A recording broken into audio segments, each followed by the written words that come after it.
Hello, welcome to White Davy Gardening and Worm Farm. We're going to be doing our gardening Q&A today. Excuse me, I just finished rushing through my dinner, so you might be able to see some of the particles in my teeth. I hope not. Okay, so we are going to be discussing household products that you can use in your garden and the benefits of it in the garden.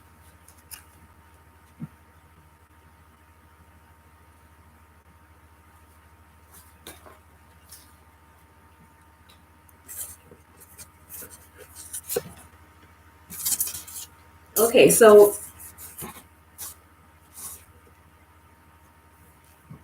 as most of you know, I was on a break. I took a week off to get some rest. Yeah, I don't know if I would call that rest. I was working consistently through the break, so yeah, I didn't get any rest. I'm exhausted.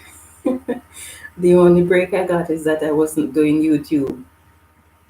That's fine. I got a reasonable amount of work done.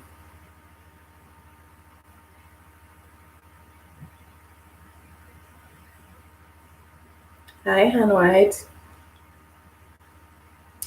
Yeah, so exhausted. I am exhausted.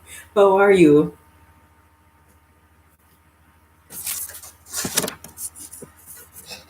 Yes, it has been a pretty long week because, as a lot of you may know, we were having quite a nice weather for the past couple of weeks, so we were wondering if we're getting an early spring. Well, the answer to that came this week. Oh, hi, Sian. Yes, the answer came last week actually. The temperature dropped to sometimes minus 12 in the days last week. Yesterday was quite nice. We had 10 degrees above, and then today, I don't know what the temperature is, but I do know that we're having a storm, 100-kilometer wind with snow. Thankfully, it's not a lot of snow, just very strong winds. So, yeah, it's not too bad. I didn't have to be out there. Well, I needed to be outdoors doing some work on my yard, but I didn't have to go out and work outdoors. So, I'm thankful. Let's see. So, Han White says she's doing okay. That's good. Yes, so as I mentioned before, we're going to be looking at 12 household products that you can use in your garden. I look rested. I do. I am very tired. I didn't get any rest at all. But that's okay. I got a bit of work done, so I guess I can't complain. So the first one, which is which might be a surprise to most of you, the first household product that you can use in your garden is actually coconut milk or coconut water. And you're wondering, coconut milk and water?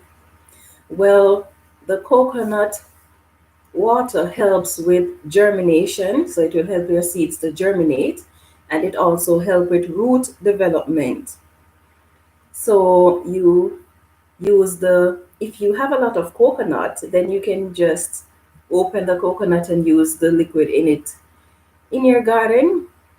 Or if you don't have a lot of coconut, but you have access to the coconut powder, or even if it is the coconut milk, you mix it 1 tablespoon of the coconut powder with 2 gallons or 3 gallons of water, and use this to water your plants once a week. And then this will add both bacteria and electrolytes to your soil. Here's another one that you might find surprising: potatoes. Yes, the potato water, when you boil your potatoes, if you did not add any salt to it, it is very good for your garden. Oh, hi, Helpy. Thank you. You like my sweater? Yes. It's a bit cold today, so I just opened the door to shovel away a bit of the snow off the step, because when you close the door, it is so high that it is getting in the house. I didn't have any jacket on, so I'm a bit chilled. How have you been? Yes, so the potato water is the next thing. So you boil your potatoes, but if you add salt to the water, then don't use it in your garden, because as I mentioned in one of my previous lives, when you have too much salt in your garden, it can prevent your plants from absorbing nutrients, even though the nutrients is readily available in the soil. So the potato water, it is good. It actually contains quite a few of the nutrients that your plants need. So it contains things like phosphorus, magnesium, and potassium. And we know how vital these are to your plants. Good and busy, thank you. How are you? I can't believe you still have snow. Yes, we usually have snow occasionally in April until the end of April, actually. So it's not really a surprise. I'm just surprised that we're actually having a storm instead of just a little snow. Oh, hi, Russell. Yeah, so it's pretty crazy out there. I was wondering if I'm going to be able to have the live today, because the sound of the wind out there was just very loud and annoying, but it seemed to be slowing down a bit, so that's good. Yeah, so we say coconut water is good for your plants, and potato water. Ripe banana peel, which is what most gardeners are familiar with, is very good for your plants because it is high in potassium. Now, the potassium helps to regulate the exchange of carbon dioxide, oxygen, and water in your plants. So it regulates when the plant cells will open up to exchange these. The skin also, when you're using it, you have two options. Well, three. You can compost it and then use it, or you can make a banana peel tea, or you can simply bury it in your garden. Now, if you're going to be putting the banana peel in your garden, make sure you bury it because it can attract pests.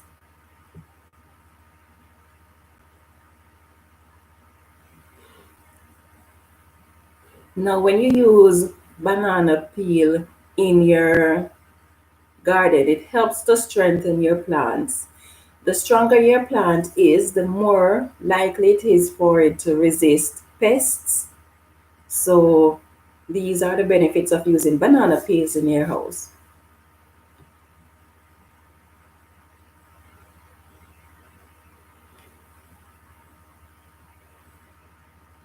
Okay, so the fourth household product that you can use in your garden is ash. So whether it comes from your fireplace or a fire pit, your ash can be used in your garden because it will help to alkalinize your soil, bringing it as close to neutral as possible, which is what most plants prefer. There are some plants that are acid loving. So if you're using ash in your garden, you have to be careful. Make sure you're not using it around things like berries. That tends to love a lot of acid. Now, ash contains potassium, it contains phosphorus, it contains magnesium, and the micronutrients as well in trace amounts. So it is very good for your garden, but it does not contain any nitrogen. So it contains two of the three primary nutrients that plants need. Let's see. And what it says, I just saw someone using ash 15 minutes ago in their garden. Oh, okay, yes. I used to save my wood just to burn it to get the ash to throw in my garden.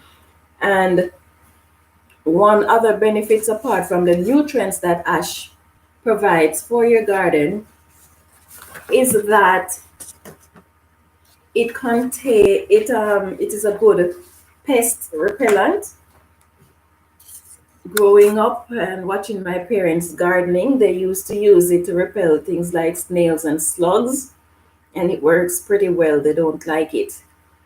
So it's good as a pest control for those creepy crawlies. Vinegar is another household item that you can use in your garden. It is excellent as a weed control. It is good for cleaning your birdhouse and anything metallic that you have in your garden. So whether it is a garden pot that is metallic or you have tools that are rusting, then the vinegar is good for that.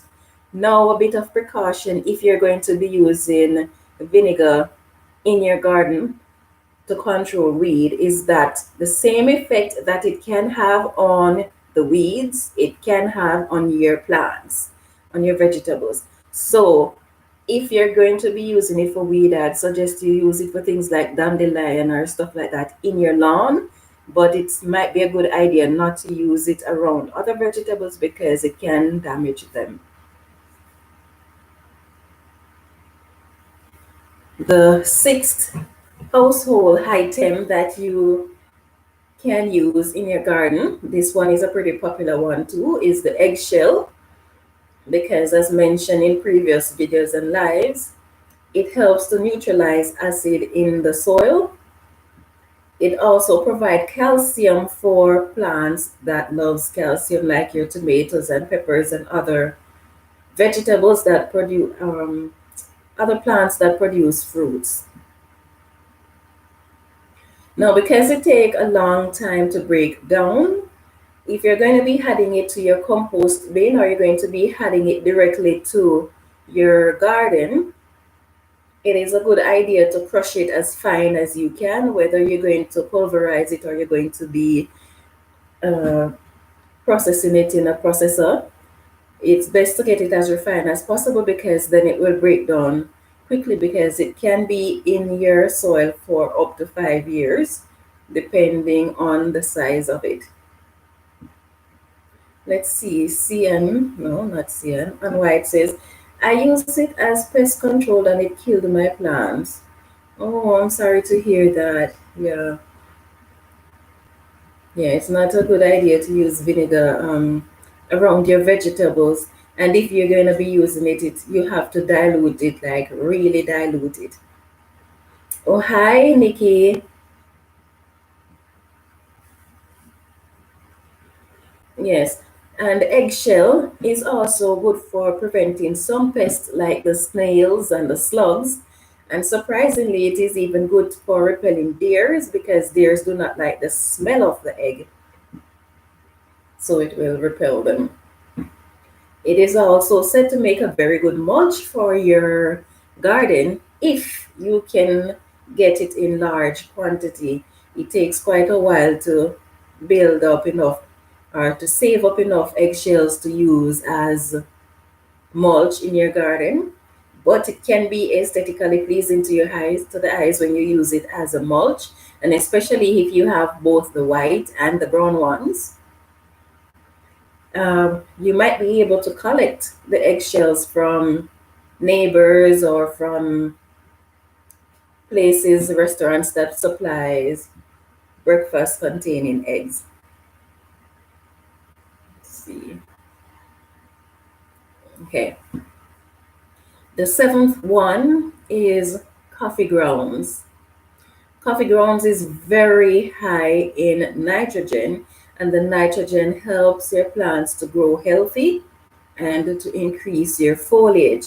Now, if you're going to be using coffee grounds in your garden, it's best to use it when it's dry after you have used it in your kitchen because it can be too strong if you use it straight from the store. And another thing to consider is that when it is wet, it can increase the growth of fungus, which can affect your plants. So that is why I recommend using it dry. If you have plants that produce fruits and you're interested in producing a lot of fruits, then reduce the amount of foliage that you're reduce the amount of nitrogen that you use on your plants once they start blossoming, because when the plant is ready to produce fruits, and if you consistently feed it with nitrogen, what you're going to find is that you're going to have a very beautiful looking plant with very dark green leaves. But the more foliage you have, the more nutrients the foliage is going to require, and the less nutrients is going to be going towards the fruit production. So you want to hold back on the amount of coffee grounds that you use when your plants are close to fruiting.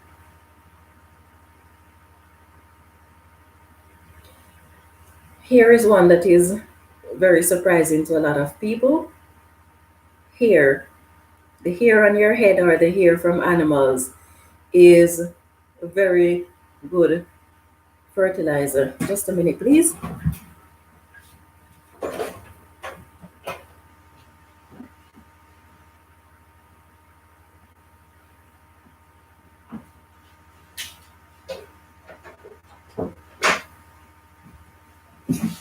Okay, sorry about that. Yes, so hair is a good fertilizer because it is very high in magnesium. Now, without magnesium, your plants cannot use the energy from the sun to make food. So, magnesium is very important. Now, you can use any type of hair, as I mentioned, whether human hair or animal hair. Any type of hair can be used in your garden. One thing to keep in mind, though, is that it can take up to 2 years to break down. You can also put it in your compost bin and it will break down faster, especially if you're doing hot composting. The ninth household item that you can use in your garden is Epsom salt. Epsom salt helps to control weeds on your driveway, or so it is said that it does. I don't know, I've never really tried it. It can extend the life of your cut flowers by adding it to your vase of water. It can improve germination and prevent garden pests, as well as it reduces transfer shock. So Epsom salt is very good in the garden. It also contains magnesium, a high level of magnesium. The 10th item that you will find around the home that you can use in your garden is green tea, which is very rich in iron and nitrogen. And this helps to promote healthy growing plants. But just as is the case with coffee grounds, when your plant is close to flowering, then you need to monitor the amount of nitrogen that you feed the plant in order to ensure that you get more fruits rather than foliage.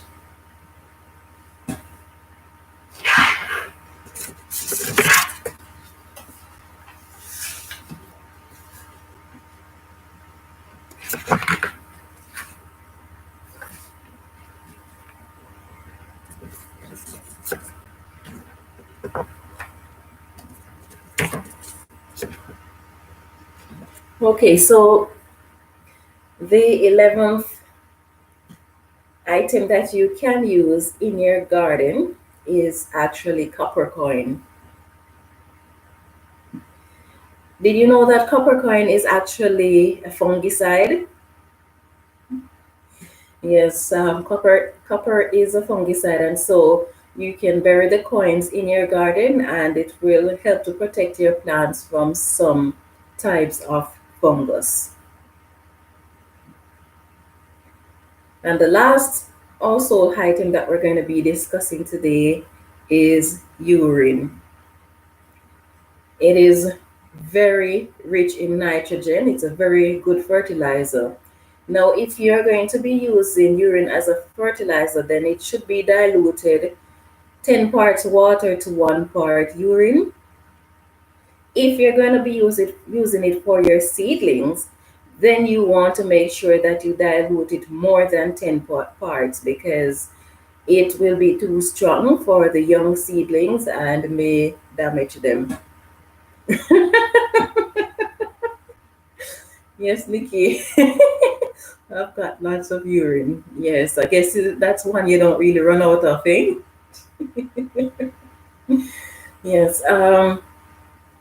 If you're going to be using it as fertilizer, however, it is a good idea to make sure that you're healthy, or if you're collecting it from your family members, make sure that whoever is providing it is healthy and not on any form of medication, because if you are not healthy or you are on medication, then that can be damaging to your plants. And depending on the health issue that that person has, it may be transferred to the plant and then to others.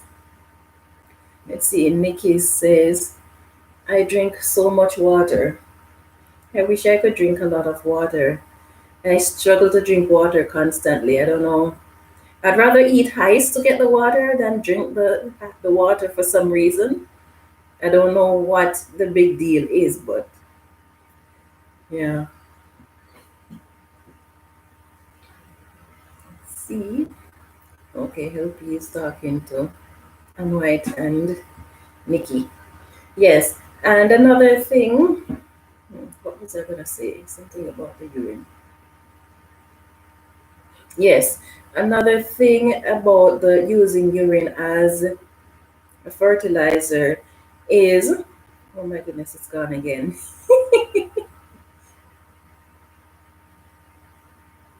Yes, don't use it on your plants if you are going to be harvesting within the next 2 weeks. So make sure that the last time you use it is at least 2 weeks before you harvest.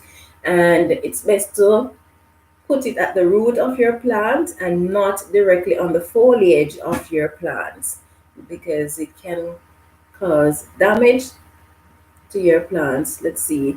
LP says, I'm multitasking, but I'm going to need to come back to this and take notes. So much information. Thank you. Okay, no worries, my dear. I'm happy that you're able to join us even though you're busy. Let's see. Okay, Nikki saying hello. LP says, I picked up a 5-gallon bucket from my local coffee shop and added to my leaf mulch compost. I'll take the bucket back for more. Oh, that's a lot. That's a lot of coffee grounds, eh? But then if you're doing hot composting, it would be quite ideal because it will start the heating process.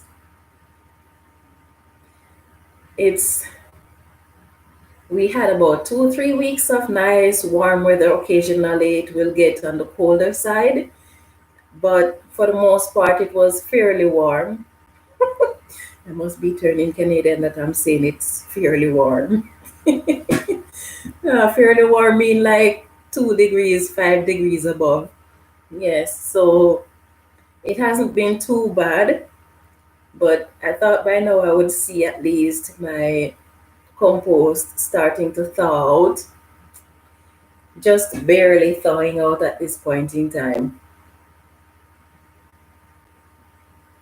See, that's what I was thinking. I want my compost to break down faster. Yes. How was my break? Well, my break. I got a break from YouTube. Well, kind of. I wasn't doing any videos. I wasn't watching any videos. Well, I watched a few videos, but I think I watched maybe 5 videos over my break. It was a very busy, very, very busy break. The only thing that got any rest was my eyes. I didn't do anything on my books. I didn't do any form of research. I didn't do anything that required me concentrating with my eyes because they are tired. Yes, and apart from checking messages like emails and stuff, that's the only thing that got rest in my eyes. I was busy. The plan was when I took the break I'd rest my eyes and my body, but then I would be spending a lot of time monitoring my daughter to make sure that she's not playing games during the school hours, and then I'd be doing my chores and stuff afterwards. I didn't get to do the chores that I wanted to get done in the house. Outside, I spent most of the time outside on the days when it was warm, working on the yard. So, and I'm working on the yard. As soon as my husband goes to work and my daughter starts school, I'm outdoors from morning, say 9 o'clock, right back until 8 o'clock when it gets dark in the night. So, I've been pretty busy. I'm tired. I'm tired. Yes. I've got so much work to do in the yard because all of the material that I hauled here from construction site in the previous years, I have to get rid of them because they're just too much. And then I'm working on a nice little play area for my kids.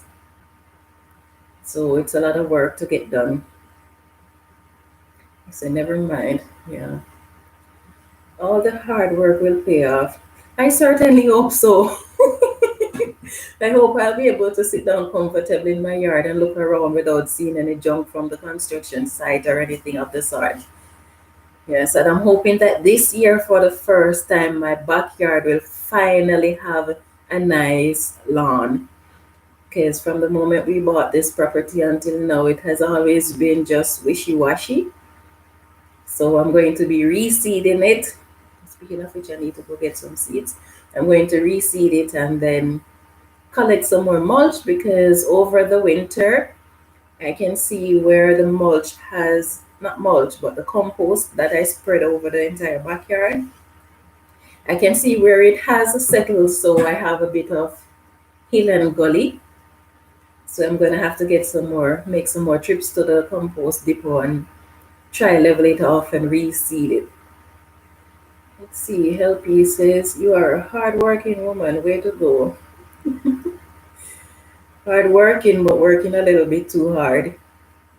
But I guess that is life. It's better than sitting down doing nothing. At least I'm able to stay kind of fit. At least I hope. Yeah, so how are you guys gardening going on? Are you having fun yet? I had so much planned for this week that I took off. I was supposed to be sowing seeds like crazy. I did get to sow some, but well, I got to sow every type of seed that I wanted to sow, but not the quantity that I wanted to sow. And I still have not reached out into the garage to set up the grow lights in the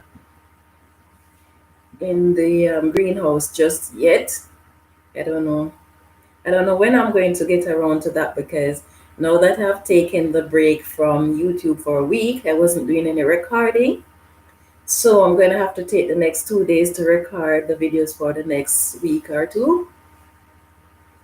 And then, well, the good thing is that I have most of the material that I want to discuss in my videos prepared already. So it's just a matter of organizing the things and getting the videos done. But it's going to be a rather busy week. Let's see. We have been having a really lovely weather, so I've been outdoors in my garden a lot. Oh, that is good. That's good. Yes. I've been spending a lot of time outside. Most of my garden is all melted off. Yes, I'm going to be giving you an update on what the outside garden looked like tomorrow. I already recorded the video yesterday for that, so I was going to upload it today, but I wasn't in the mood. Have you ever taken a break from work and when it is time to go back to work, you're like, oh my goodness, do I really have to go back? Although I enjoy recording the videos and I enjoy doing the gardening, I'm like, oh, I wish I did not. It's always hard to get started once you've stopped, but then once you get started, it's just easy to just keep going. Yes. Let's see. I know I said she almost finished sowing all her seeds. Oh, that's nice. Yes, I have some more seeds to sow, and most of what is left are things that have to be sown at a later date, but I'm up to date with sowing what need to be sown at a particular time. So that's good. It says loads of seedlings, but I did not set my lights up like I promised. So they are on the dining table. So much to do, but excited. Yes. There's always so much to do, and sometimes there's so much to do that you can't get around to do everything, even though you know you need to get them done. But I guess as long as we are doing our best, then that's what counts, eh? Our nights are still below 50, so it is still too cold to plant outside in the garden. Same here, my dear, same here. I made a mistake yesterday. It was so warm, 10 degrees above, and I'm someone who wears winter jackets, well, the thinner winter jacket or a bunny hug in June, even indoors sometimes. And yesterday it was so warm, 10 degrees, but it wasn't windy. So I was outside in my little t shirt and a thin, very thin jacket without the front zipped up. And I was quite okay out there, but I felt, it's been warm for the longest while and the temperature is just going down to like 0 or -5. So why not put a few of my worms in one of the compost bin outside? So I took a small amount of worms and put them out there, and then bam, here comes the storm. So I'm wondering how they're doing, but thankfully I put a lot of leaves and papers in the bin so they might be able to huddle in the center of it and stay warm, hopefully. I really hope nothing happened to them. Thankfully, I didn't put more than a small amount out there. Let's see. Same here, but I still planted garlic and radishes. Okay, good. Never mind, Nikki. I can't plant outside either. I have been putting my seedlings in my mini greenhouse. Okay, yes. So we'll see what happens with those worms. I don't have anything. I can't plant in my garden yet. It's still, some of it is still frozen. So one of the greenhouse that has a cover, I covered it, and two of them I put plastic over them so that the heat can warm it up a bit so that it can melt a little faster. And especially the area where I'm going to be planting my corns, I'm making sure that that will warm up because my corns and potatoes, sweet potatoes are going to be in the same location. So I'm warming that up and getting ready because by the third week in May, I'll be able to start planting. I was a bit concerned about putting out my plants this year because of the cutworms and how they devastated my garden last year. Previous years, I've never had a problem with cutworms, but last year, I don't know. I don't know what it is, but last year, it seems as if all the pests that I could possibly have decided to find my garden all at once. I don't know if it is because I was planting different type of crops that I'm not accustomed to planting in this garden, but whatever it is, it just seems like they all just decided. I had aphids for the first time, I had spider mites for the first time, I had Japanese beetle for the first time, I had cutworms for the first time. Uh, it seems as if, and I had cabbage moth as well. So it seems as if they just decide, okay, let's give it a go this year and see what she will do. But yes, so I was a bit concerned if I should put my plants out as soon as the growing season start. But I think I'm going to be just getting myself a lot of cornmeal because the cornmeal will help to kill the cutworms. And I'm going to be putting it in the holes as I am planting, and then I'm going to be putting a bit around the on the top of the soil around the plant so that they will go towards eating that instead of my plants and put up my plants when I should. Thankfully, I'm getting a much earlier start this year on my peppers and tomato than previous years. So I might be okay in terms of being able to harvest all of my produce in time before the fall comes, because tomatoes I've always been able to harvest most of them. Peppers, they either don't grow, or if they grow they don't have enough time to mature. So this year I'm getting a really early start on the peppers, so I am happy about that. Oh, hi, her healthy home. How are you? Yeah, so I got quite a few. I think I'm running out of space to start seedlings indoors now. I have all the windows that are on the west side of the house fully occupied with seedlings and other plants. And then the shelving that I built over the fall for the plants that I brought into overwinter, the top shelf is full, the bottom shelf is full. I have them crammed so tight that even my pots are being squished. So I think I'm out of space now. So I'm definitely gonna have to try and set up my grow lights in in the greenhouse in the garage and try to move out the bigger plants. Let's see. Great. I am in PA on vacation. Can't stay long, but wanted to say hello. When you say PA, are you talking about PA as in Prince Albert in Canada, or are you talking about somewhere else in US or something? And I hope you enjoy your vacation. And although you can't stay long, I'm happy you were able to join us. Yes.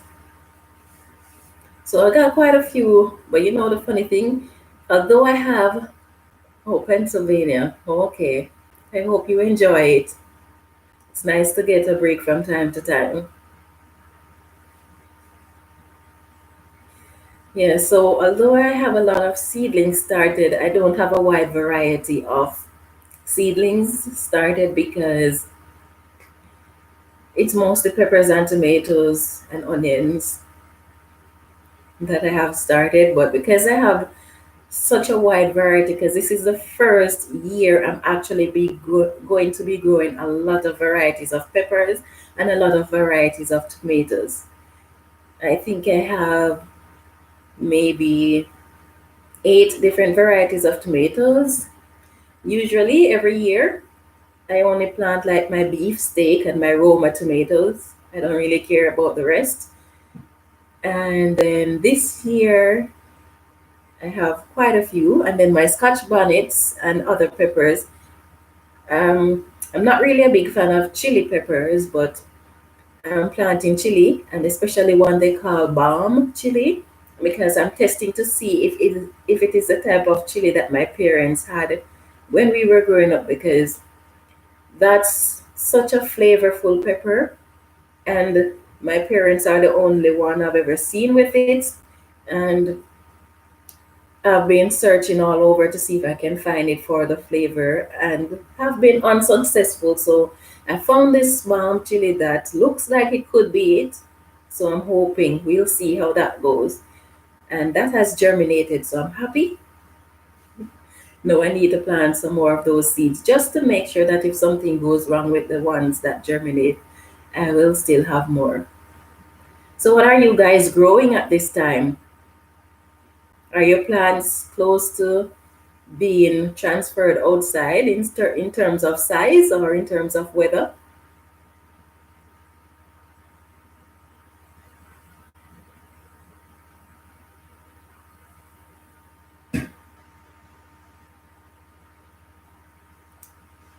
And do you have like perennial things, perennial vegetables that are growing outside?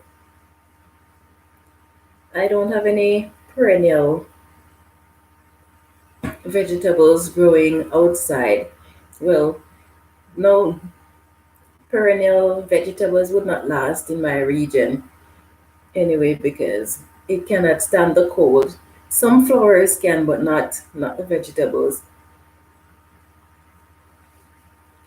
So this year, for the first time, also seems I'm doing quite a lot of first time stuff this year.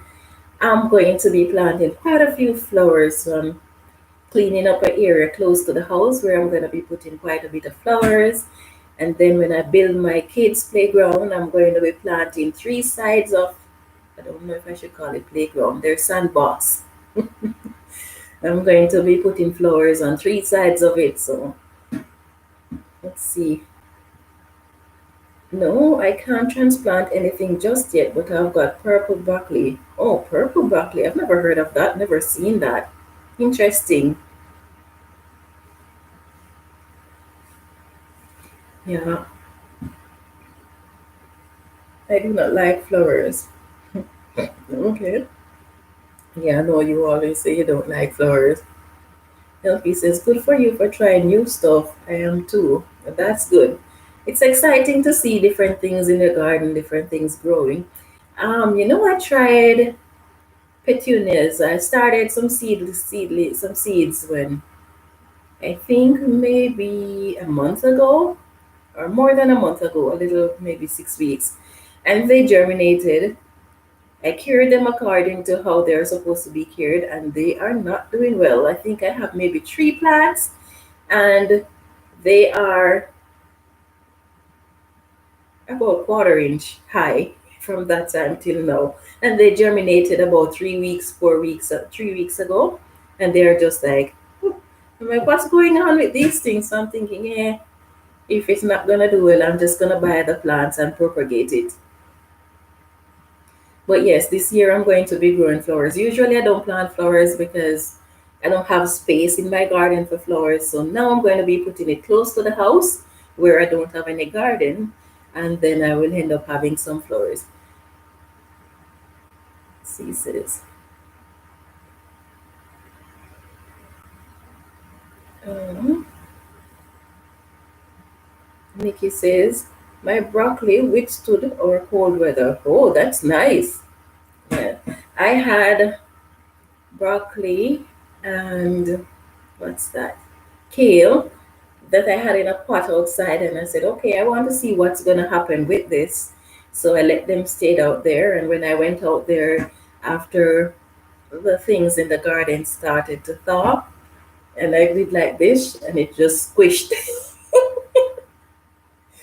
Yes, but then I don't know what can survive -65 temperatures, and that's what we were having with the wind chill at some point in time in February. Let's see. So Han says her survived the cold weather as well. That's good. Helpy says I have two hoop houses outside, one with two layers of plastic. The two kale plants that survived the winter are growing large now. Red romaines are getting bigger. Nice. It's very nice. Um, my shed outside is insulated, regular 4-inch walls, insulated. You could not put anything in there for it to survive the winter. You have to heat it for it to survive. That's how cold it is here. See, I sold Swiss chards, miners, lettuce, and cilantro in there a few weeks ago. They have all germinated. Nice. In the SLG hoop house, I got kale seedlings, spinach, carrots, miners, and mustard greens. Oh, you have quite a few things going on there. That's nice. They've all germinated and are growing really slow. I definitely recommend trying a hoop house with a layer of two green plastic.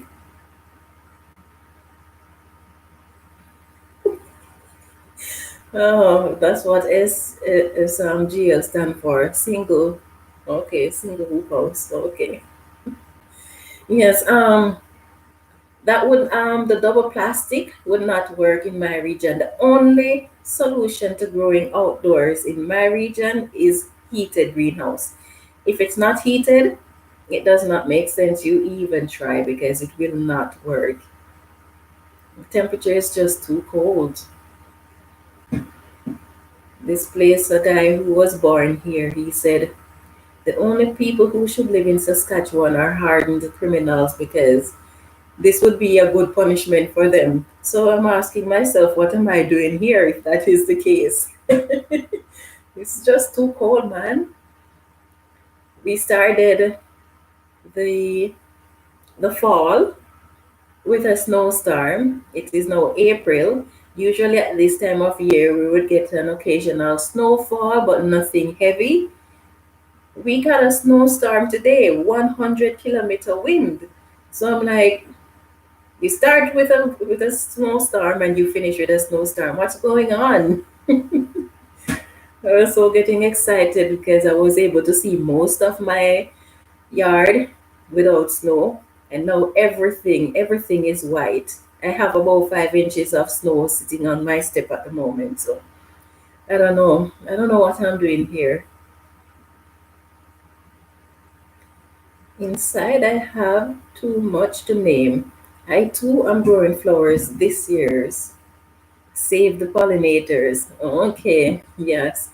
Um, that is one of the main reasons why I am doing flowers. It's for the pollinators because when you go to the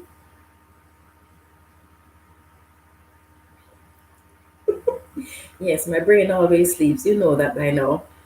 When you go to the garden center to buy flowers, you will see that a lot of them have been modified so that they do not attract bees. And so, if you want flowers that attract bees, you have to look specifically for those. It's not easy to find.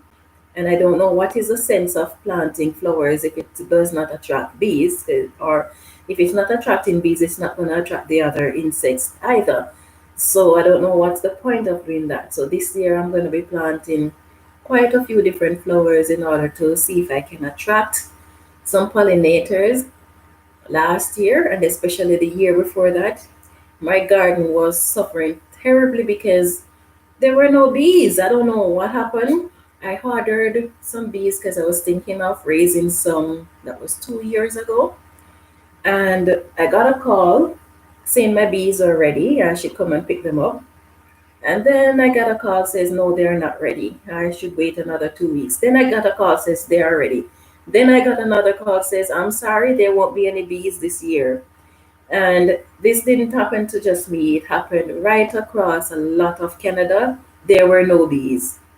I don't know what happened. They weren't telling us what happened. They just said there were no bees, and that was it. So we have to do whatever we can to make sure that we encourage the bees. What I do have though is a lot of wasp. Since I built my raised bed, some of them has made nest underneath one of my raised beds. So I'm gonna have to try to find a way to get rid of them without using anything harmful to us or the plants. Let's see.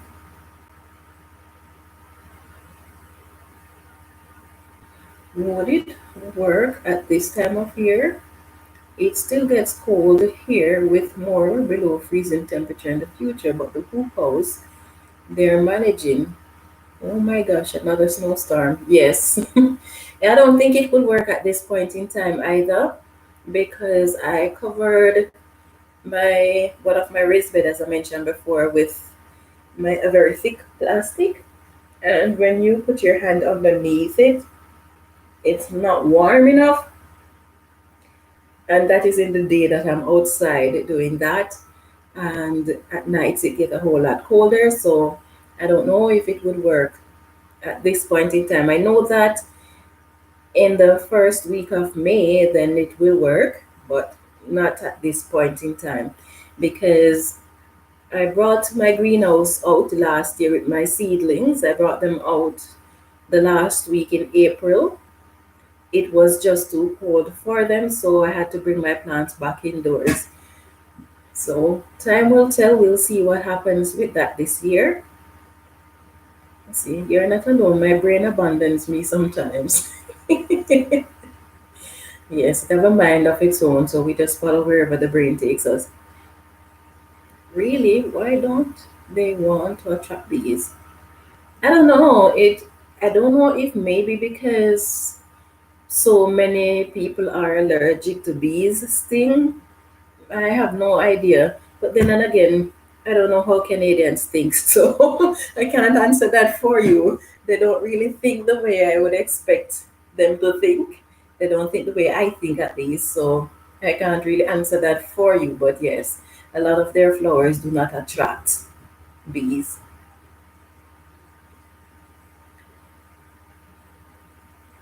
Oh my, that sounds like a mess. Plants, plant lots of flowers to encourage the bees. I thought Fortune Quest Ventures. Let's get the super chat going. Hi, Melanie. Yes, thank you. Thank you. Were you able to check on that thing, Melanie? Yes, I'm going to be planting a lot of flowers because I need to see those pollinators. This year I had to pollinate a lot of my tomatoes and my corns. I don't mind doing that, but I'd like to give it a helping hand by planting a lot of flowers.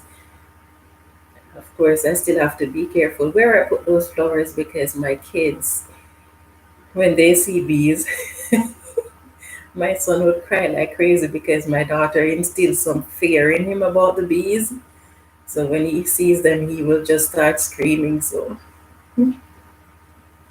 oh yes, that's good. You got it. Was it at did it go to the wrong place or did it come directly to you? I still haven't started the challenge yet, the compost versus casting challenge. So I'm going to be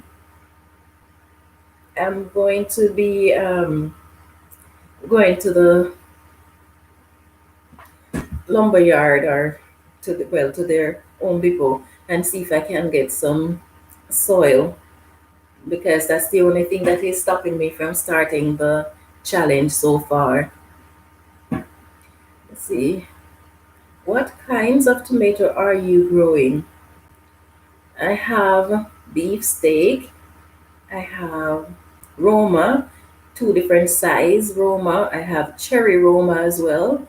I have San Marzano and I have a mini San Marzano. And I don't remember I have vine tomatoes and I don't remember the rest. Is there any way to donate to your garden? I don't know. I don't know anything about that or how those things work. But thanks for asking. Thanks for the thought. Let's see. LP says, not LP, but Melanie says it went to the wrong place. Okay. Well, thankfully, your neighbors are kind enough to, yeah, to let you get it. Not all neighbors are that kind. So I'm happy that you were able to get it though, because it would be such a shame. Yes. Yeah. So as for tomatoes, I don't know what other varieties I have because I'm not familiar with a lot of names. Because when I'm planting, to be honest, I don't consider names of plants in terms of tomatoes, apart from beefsteak. And it's only recently that I start talking about beefsteak. Roma tomato, yes, by all means, Roma tomato, because that is, if I'm going to be planting one type of tomato, it will be the Roma. Now, as for beefsteak or salad tomatoes, as long as it is a slicing tomato, I don't really care what type it is. But beefsteak seemed to be popular, and so I started planting beefsteak. But in terms of watching varieties of plants, it's not really something that I really do. I don't know. I've never really find it to be necessary. But then if you're growing a large variety of stuff, then you might want to know the names. But beyond that, it doesn't matter. It's not as if I'm selling it anyway. Let's see, can't wait to see them. I potted up the tomatoes that grew from my worm casting. Nice! They are so big. I'm going to experiment with them, putting them out early, maybe in April. Cool. Let's see, Anne says hers would be vine tomatoes. Okay. What's your favorite thing about Roma? Do you make sauces with them? I grew Roma last year. I determined it. Um, I don't make sauces with tomatoes. And this year I want to make ketchup with them because I don't like store-bought ketchup anymore because they are changing from what they used to be. Now when you buy ketchup, you're getting vinegar. And I don't want vinegar, or else I'd go out and buy vinegar. So because of that, I want to make my own ketchup, and tomato aromas are good for that. But my main reason for liking Roma is because it is such a good cooking tomato. When you're putting it in your meat, when you want a nice thick sauce, I don't make sauce as in tomato sauce or tomato paste or anything of the sort with sauce, anything of the sort with tomatoes. But when I'm cooking, I'll cut up the tomatoes in my meat to make a nice thick sauce at that point in time. But yes, I have a couple of bags of them in my freezer. I might make soup and want to soon clear the space. Homemade ketchup, nice. Okay, yes. I just when I harvest my tomatoes, I just freeze them for those that I'm not going to be using right away. That's all I do with them. I don't can them. I don't may do anything with them more than just freeze them, and then when I need them, I take them out. Now, this is also the reason why I love Roma tomato because I use it for cooking. The slicing tomatoes, once you freeze them, they are no longer nice to put in a sandwich. So they don't really last that long because once you freeze them, that is it. You can only cook with them, and they are not necessarily nice cooking tomatoes. So that is why I like Roma.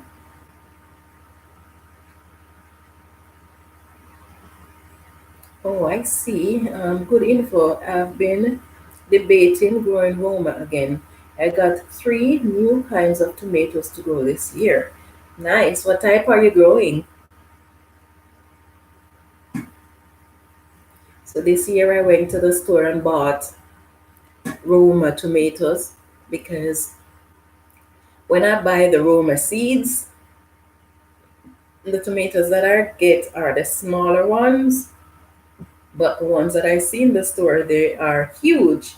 So I went and buy the actual tomatoes and harvest the seeds from it to grow this year. And quite a few of them have germinated so far. So I'm looking forward to it. I want to see how they're going to do. Are they going to grow as big as the fruit that they came from, or are they going to be just a regular size Roma? Doesn't really matter, but I'd like to see what they're gonna look like in the end. You freeze them too. Any tips? I am not much of a cook yet. I'm still trying to find out how best to use the frozen since soup is common use. Um, for Jamaicans, tomatoes and soup don't no tomato soup or with no tomato soup, and we don't put them in soup either. The For Jamaican, soup is different from what a lot of people call soup. Our soup tends to be not just liquid and meat. It tends to have things like Jamaican yam, Jamaican dumpling, Jamaican style dumplings, corns, and stuff like that in there. And depending on the type of soup, if it is red pea soup, then you know you're gonna have your yam and your dumplings and your pumpkin. Well, for red peas you wouldn't have pumpkin in there, but you have your pumpkin soup, you have your red pea soup, you have your chicken foot soup, your beef soup, your pig's tail soup and stuff like that. But it has to have a lot of food in it, like your yam and your dumplings and stuff like that, your cocoa and your dasheen.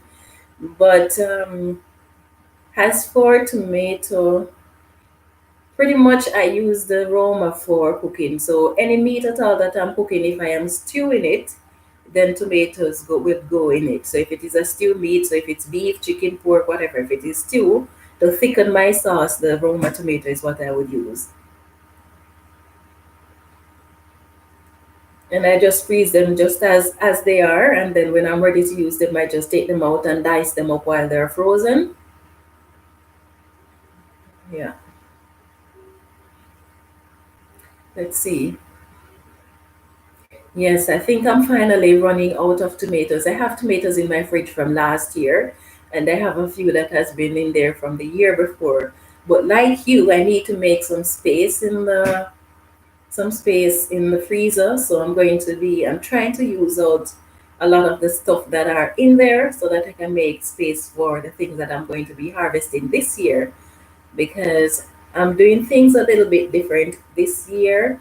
I'm planting a lot more stuff that can be preserved without canning or dehydrating. So, like my beans and peas and stuff like that, I'm going to be growing more of those. Those you can just dry them and store them in a container without cooking. So, and then some things I need to freeze, like my callaloo and stuff like that. I need to freeze, so I have to create more space in the fridge for that. So I'm working on clearing out the fridge. I'm growing indeterminate pineapple slicer, indigo rose cherry, and sun gold cherry. Oh my goodness, I'm so jealous. You can actually find indeterminate seeds. For the first time this year, I cannot find any indeterminate tomato seeds. I'm so disappointed because, especially since I'm starting my tomatoes so early this year, if I had indeterminate, that would be so good. Because why I love indeterminate is because it is not like the determinate, where the determinate just produce all its fruits all at once and then you just make one big harvest. Yes, the harvest might take a few days or maybe a few weeks to harvest, but then that's it.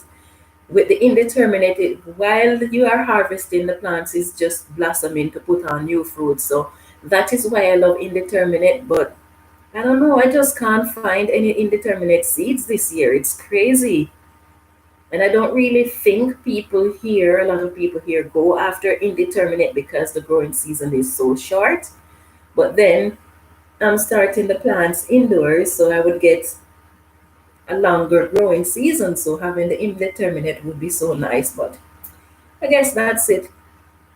I think the bumblebee cherry are what grew from the castings. Okay, those are quite a few names I've never heard of. The indigo rose, the sun gold, and the bumblebee cherry. Very interesting to see them. Ah, interesting. Okay, so you don't go for tomato bisque. I don't know what that is. I've never heard of it. What is it? Let's see. I only plant supermarkets tomato, and I have got a video for tomato on it. Okay, nice. I'll be looking forward to that. Good to know, Han. Thank you. Okay, you're welcome. I freeze a lot too. Also carrots, turnips, and string beans. Okay. I've never frozen my carrots, come to think of it. But then if I'm going to be using my carrots for soup, freezing it would be okay. Or if I'm using it for drinks, then that would be okay as well. It is basically a creamy tomato soup, often with basil. Okay, yeah. There's not much that I actually do with tomatoes apart from salads. I cut it up in my salads, or I use it in a sandwich, or I use it in meats. But in terms of making drinks with it or soup with it, stuff like that, then no. I had a tomato juice when I was growing up that my parents made. We tried the can one once. I don't think my parents ever tried it after that. And they made it once, but I find tomato juice to be a bit cloying. So because of that, I don't really make juice with it. I've never even tried the tomato soup, to be honest. I've never tried it. But tomato is a superfood, so having the soup should be pretty good. But I guess I'll get whatever I get from it from my meat.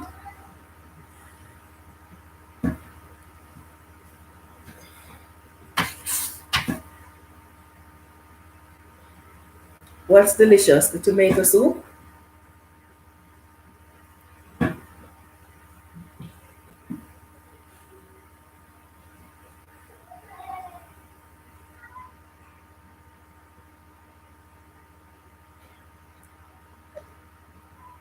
Okay, okay, yeah.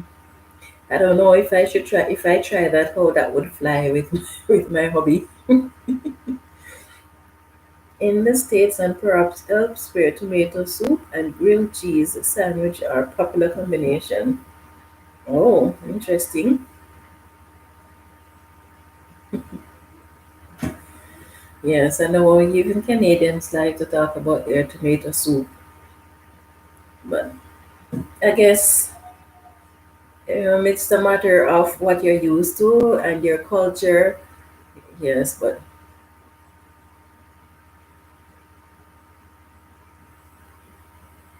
it tastes better as a Bloody Mary. I don't know what that is either. I must be honest, when it comes to food, I will try new food if someone make it, but and I will try new things at home too, but whatever I am trying must be in the scope of what I am used to. So I'll try something new, but it is using the ingredients that I am accustomed to. So I try to stick to my Jamaican type of cooking because that's what I'm used to. And I find that foods here in Canada tend to be either the culture is their food either is full of vinegar or it is salty or it is very sweet. Yes, that is where the leaning is in this culture. Well, I don't know if I should say Canada because I've never really tried other provinces, but in the Saskatchewan region, the foods that tends to be cooked is either something. I'm not talking about like your regular meal, but anything outside of your main course would tend to be either vinegar or a lot of vinegar or a lot of sugar or a lot of salt. And I don't really, I like to keep it balanced. We dip the sandwich in the soup. Oh, that's interesting. And that is why I say the soup in Jamaica is different from the culture in Canada and some and US, because soup is not some our type of soup is not something that you would be dipping sandwich in. In fact, soup for Jamaica is a complete meal.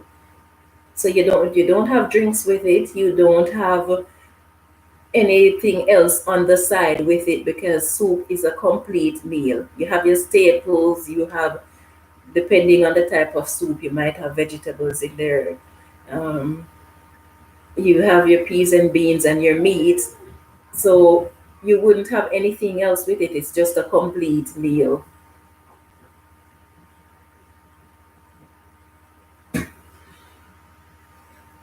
Interesting. So many things to learn, eh? I guess that's why life is not really boring because there is just so many different ways of doing things, so many new things to learn. Let's see, Melanie says, I love cooking my Jamaican food too. Yeah, I don't know. I don't know if I am biased or if I am just someone who stick to what I'm used to, but yeah, I like I like the Jamaican way of cooking. I'm not saying that the other ways are not good, don't get me wrong, but I like to stick to what I know. I do enjoy complete soup for sure, but in the States, we certainly serve soup as a side or starter. Okay. It says, if only we could have a potluck. I don't blame you. That would be nice, eh? Having a potluck. Maybe you can email me some and I'll email some to you. Oh, yeah, that would be nice though, yeah? Yeah, it would be nice. Anyway, I'm going to have to go now. Let's see. So I found a site, seeds.ca, and their page, Canada Seeds, Canadian Seeds Catalog Index. Okay. And what do they carry there? What type of seeds? Do they carry a wide variety of stuff? That could get messy, and then we would still be hungry. Oh, yeah, I guess, eh? They have a short list of seeds, seed companies. Okay. Seeds.ca.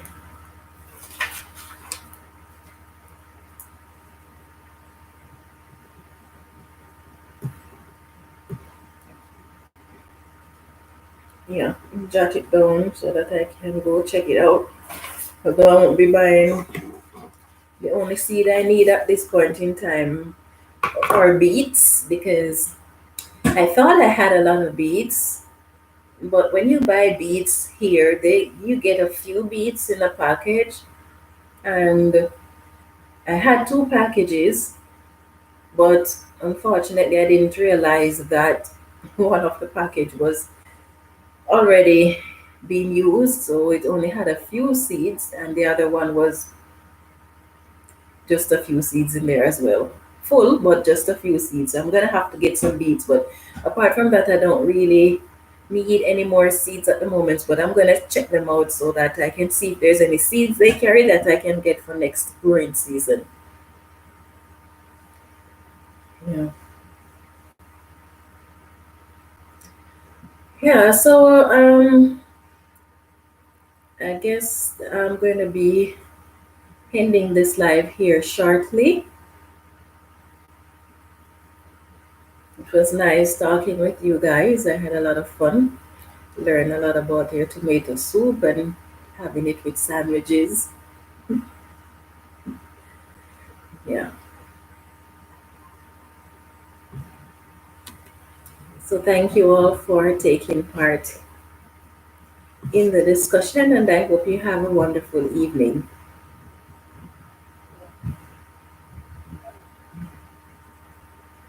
You're welcome, Nikki.